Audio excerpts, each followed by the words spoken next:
अच्छा, नितेश सारंगी जी का अगला सवाल है, ये भी हमारे प्राइम मेंबर है। ये कह रहे हैं कि कुछ फंडामेंटल व्यू दीजिए सर, एसगार्ड एल्को बेवरेजेस, अगर आप अरुण सर इसको ट्रैक करते हैं, इन्होंने 41 के रेट पर लिया हुआ है, लॉस बुक करके कह रहे हैं कि एटीजीएल, एसडीबीएल यानी कि सोम डिस्टिलरीज या फिर टाटा केमिकल में एंट्री ले सकते हैं क्या एसगार्ड से निकल कर? बिल्कुल संदीप जी, इसको मैं ट्रैक नहीं करता हूँ तो इस पे मेरा कोई कमेंट नहीं है। हम्म। टेक्निकल फंडामेंटल दोनों भी मेरी ट्रैकिंग में नहीं आता। नहीं सर, आप देखते हैं स्टॉक को, एसगार्ड एल्को बेवरेजेस? ये जो कंपनी है ये स्लोली अपना बिजनेस से शिफ्टिंग कर रही है, तो मेरे हिसाब से ये स्टॉक्स में बने रहे ज्यादा बेटर रहेगा। इनकी खरीदारी कोई ज्यादा बड़ी नहीं है। ये टाइप के स्टॉक में थोड़े बहुत जब भी अप एंड डाउन होता है तो इन टर्म्स ऑफ परसेंटेज थोड़ा ज्यादा होता है। तो मेरे हिसाब से यहाँ पे भी अपसाइड मिलेंगे, थोड़ा टाइम देना पड़ेगा। मेरे हिसाब से 50-55 की रेंज वापस देखने को मिल सकती है। तो ये स्टॉक्स में बने रहने की सलाह है मेरे हिसाब से। अगर यहाँ पे भी ऐड कर सकते तो ऐड कर ले। कभी कभार होता है कि थोड़ा टाइम स्टॉक्स ले लेते हैं, बट यहाँ पे ये स्टॉक्स के अंदर काफी कुछ चेंजेस हो रहे हैं। वो चेंजेस को ध्यान में रखते हैं, थोड़ा नजरिया लंबा रखेंगे तो ये एक अपसाइड वापस से देखने को मिल सकती है। तो फिर ये कह रहे हैं कि इसको बेचकर एटीजीएल, एसडीबीएल या फिर टाटा केमिकल खरीदें, तो फिर इसी को ही ले लें, बाकी स्टॉक्स छोड़ दें, या उनमें से भी कोई अच्छा लग रहा है आपको, पसंद है? देखिए, इसको बेचने की सलाह इसके लिए नहीं बनती क्योंकि स्टॉक्स अपर साइड से ऑलरेडी डाउन हो चुका है।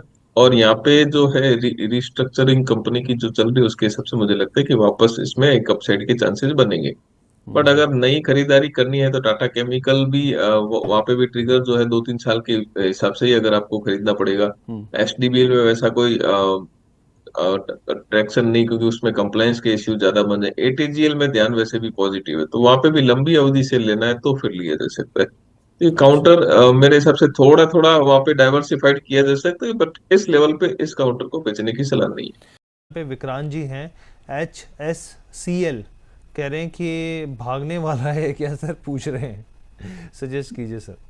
कौन सा शेयर, कौन सा बताया ना? एच HSCL सर, ये हिमाद्री जी स्पेशलिटी। Himadri speciality sir. बिल्कुल भागेगा साहब, और भागना ही चाहिए। केमिकल स्पेस में हम देखें पिछले सेकेंड हाफ वीक से एक अच्छा आपको मोमेंटम देखने को मिला है। मेट बी, गुजरात फ्लोरोकेम और सारे के सारे स्टॉक्स आपके बसफ एक अच्छा मोमेंटम रहा है। मगर इसमें आपको एक चीज बोलते हूँ, देखिए भागने की कोशिश करेगा, मगर कई कबार क्या होता है ना कि अंधड़ इतनी तेज लग जाती है कि वो बिलबोर्ड भी गिरने लग जाते हैं।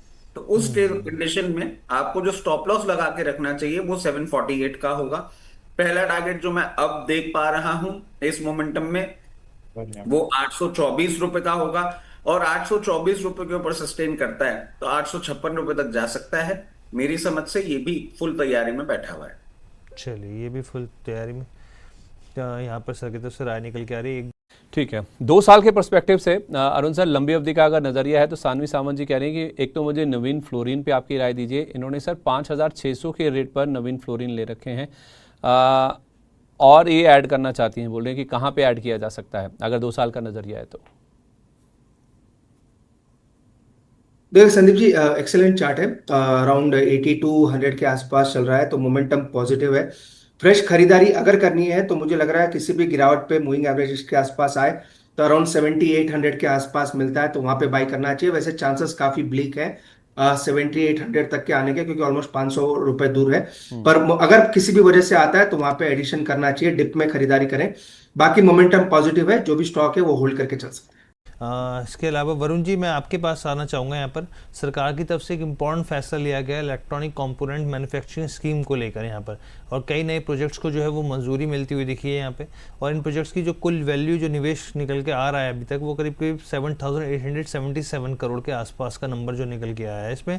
और नए प्रोजेक्ट्स आगे चल के करीब 82,000 करोड़ के जो है उसके सामान के उत्पादन करने की उम्मीद मान के चल रही है यहाँ पे, जो ओवरऑल सरकार की तरफ से अभी जो डाटा जो निकल कर आ रहा है यहाँ पे।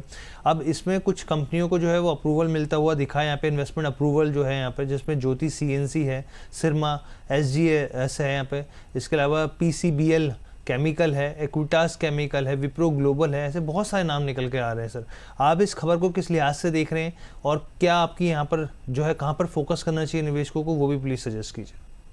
जी, देखिए अगर ईएमएस स्पेस की अगर बात करेंगे तो गवर्नमेंट काफ़ी पॉजिटिव है, और आए दिन हम देखते हैं तो वहाँ पर काफ़ी जो स्कीम्स है यहाँ पर गवर्नमेंट अनाउंस कर रही है।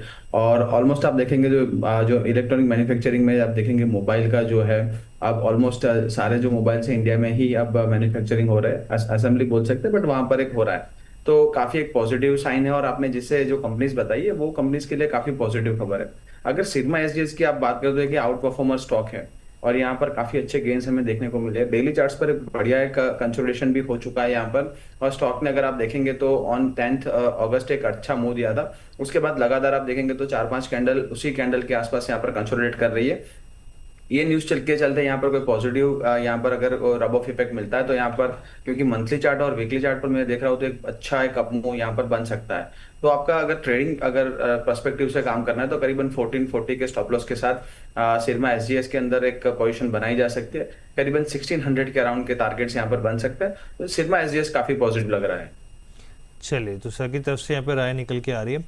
सर जरा एक नज़र डालिए पैराडी फॉस्फेट पे। क्या जो अभी लोअर लेवल से एकदम से जो स्पाइक आ रहा है, इसमें क्या नई खरीदारी करने की कोई गुंजाइश है क्या? पैराडीप के अंदर 1% की तेज़ी 148 के आसपास का लेवल देखने को मिल रहा है। अभी करंट लेवल पे क्या करना चाहिए सर? देखिए बहुत अच्छा स्टॉक है ये, और यहाँ पर भी खरीदारी करने की सलाह है। और अगर ये 138 रुपए पर भी आएगा 10 रुपए नीचे, तब भी हम खरीदारी करने की सलाह देंगे। क्वालिटी स्टॉक है, बहुत बड़ा मूवमेंट स्टॉक ने दिखाया। उसके बाद जो कंसोलिडेशन है, एक ट्राइंगल फॉर्म ऑफ पैटर्न बन रहा है, और वो पैटर्न 138 रुपए तक पूरी तरह से सेफ है। तो अब कहीं भी डिप मिले बाय कीजिए, यहाँ खरीदारी कीजिए। और जो चार्ट्स बताते हैं करीब करीब पहला ही स्विंग टारगेट 165 का बनना चाहिए, दूसरा टारगेट 180 का बनना चाहिए। ये क्वालिटी स्टॉक है, थोड़ा टाइम देके आप खरीदिए, पोर्टफोलियो में रख लीजिए। 180 तक का मूवमेंट 3-4 महीने में बना देगा। ऊपर नीचे स्विंग बनते रहेंगे। 138 के एसएल से बाय एंड होल्ड करके चल सकते हैं। एसएल क्या बताया? 138 का स्टॉप लॉस 165 180। ये 3 महीने 1 क्वार्टर का नजरिया यहाँ पर रख करके आप यहाँ पर पोजीशन बनाइए, ये कह रहे हैं। यही कहा ना सर, 3 महीने बताया ना आपने? Yes sir. ठीक सर, जरा एथर इंडस्ट्रीज पे आपकी राय जानना चाहेंगे यहाँ पर। हिमांशु सर जरा देखिए एथर इंडस्ट्री में अभी क्या करना चाहिए। दूसरा स्नाइडर इंफ्रा भी जरा लेकर के आ जाइए, और दोनों पे ही फटाफट आपकी राय। लेवल्स क्या देख रहे हैं आप? जी सर, देखिए एथर इंडस्ट्रीज लगातार कॉन्टिन्यूसली स्लो एंड स्टडी एक बहुत ही जबरदस्त अप ट्रेंड में है। एक आध दिन साइडवेज कंसोलिडेशन और उसके बाद फॉलो थ्रू। क्लियर कट यहाँ पर विजिबल है कि इंस्टीट्यूशंस का इंटरेस्ट है, खरीदारी हो रही है। मुझे लगता है कोई भी किसी वजह से अगर कोई ब्रीफ पॉज या थोड़ा बहुत करेक्शन कंसोलिडेशन मिलता है तो 1540 1545 लेवल है जहां पर आपको खरीदारी की शुरुआत कर सकते हैं, अगर आप अभी तक इसमें नहीं है और खरीदना चाहते हैं। और मुझे लगता है 1430 रुपए का यहाँ पर स्टॉप लॉस लगाएं, और तब तक हर गिरावट पर इसको खरीदारी करें। चार्ट को देखकर ऐसा लगता है कि अभी इसमें और भी काफी अपसाइड बाकी है। हमारे एक प्राइम मेंबर है अभिषेक सिंगला जी, ये कह रहे हैं कि एथर इंडस्ट्रीज जो केमिकल वाली कंपनी है, अरुण जी इसको देखिए जरा, कह रहे हैं कि इसमें जरा एंट्री प्राइस आप बता दीजिए क्या हो सकता है अगर किसी का 1 साल का नजरिया है खरीदारी का। तो देखिए 1550 से 1580 के बीच में एक अच्छी एंट्री बनती है संदीप जी। तो अपने शॉर्ट टर्म मूविंग एवरेजेस के थोड़े ऊपर है, पर एक्सेलेंट टेक्निकल स्ट्रक्चर है, वहां तक आने के चांसेस काफी कम है।